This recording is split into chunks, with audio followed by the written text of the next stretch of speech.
this video, I dropped an underwater camera 500 feet deep on an underwater mountain for some of the best tasting bottom fish. So without further ado, let's get right into this video.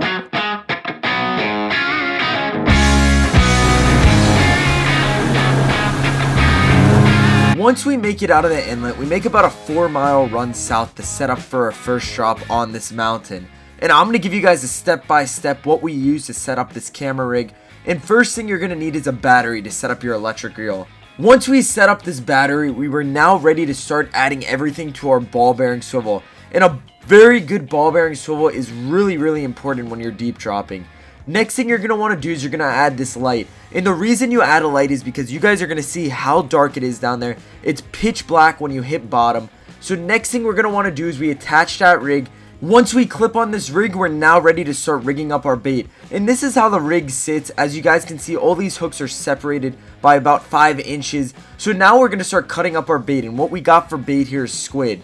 All we're going to do then is we're going to take those little squid pieces and we're going to rig them up to these hooks. And there's no fancy way to do this. All you're going to want to do is just put that bait right on the hook. There's no certain way you have to do this. Once we had all these hooks rigged up and ready to go, we now set up the camera. And the camera sits above all this stuff. And all we have to do is we uncap the top of this camera and then we turn on the camera. And once the camera's turned on, it actually has a built-in light. So we also turn this on with our other light. And now we're ready to make our first drop down to the bottom. And on this day we got really lucky. The current wasn't so bad, so it only took us about 2 to 3 minutes to hit bottom. And we were fishing in about 500 feet on this day. Definitely not too deep. We have dropped in 1,000 feet deep. And when we're dropping in 1,000 feet deep, it takes like 5 to 10 minutes just to hit bottom. 3 minutes is not bad at all. So we now make our way down to the bottom. And you guys will notice on our way down how fast it gets dark. And this is why it's so important to add that light. If we don't add that light, you guys probably would not see anything down here. But at least with that light that we added, you could see a little bit more with the camera. And also, it might help these fish see our baits better. We are now about 40 seconds off the bottom and you guys can see it's like someone turned off the light. It's pitch black down here. And let me know in the comments down below where you guys would want to see me drop this camera next. I figured dropping it on an underwater mountain would be sick. In the past we have dropped it 1,000 feet deep and we have dropped it on sunken shipwrecks and it's all been so cool to see underwater. So we have just hit bottom and the most important thing to do when you're deep dropping is you want to make sure you are sitting right on the bottom 24/7. If you guys pull your baits right off the bottom, there's a good chance those fish won't swim a foot off the bottom to come eat your baits. So you want to be sitting directly right on the bottom. So it took us about 20 seconds and then right there you guys can see a fish showed up to one of our baits. So he was looking around these baits and kind of just speculating if he should hit. And then next thing you know, he took one of the baits and we were hooked up. So once I noticed we were hooked up with a nice sized fish here, I started bringing this fish off the bottom. So as we continue to bring this fish up, you guys will notice these tile fish really fight the whole way up. Other fish will fight about 10 feet up. And then once they're 10 feet off the bottom, they'll stop fighting. But these tile fish fight the whole way up.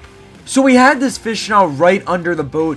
And on this next drop after this, we caught a big fish, so stay tuned for that drop. So we're about 20 seconds away from landing this fish. And the only thing when you're dropping this deep down below, you guys can't really see how big the mountain underwater was here. In the future, we're definitely going to be dropping the camera more in about 200 to 300 feet. So you guys can see a lot more on the shipwrecks, mountains, and all the other kinds of structures we're going to fish. We now had this fish right near the boat. Once we were able to land this beautiful blue line tile fish, we were ready to make drop number 2. This is where we caught the giant fish. After landing that blue line tile fish, we then again cut up some squid.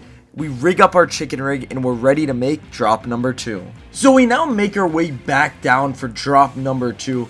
And this drop took a little bit longer just because we positioned on the outer skirts of the mountain here to see if we could pick up a bigger sized fish.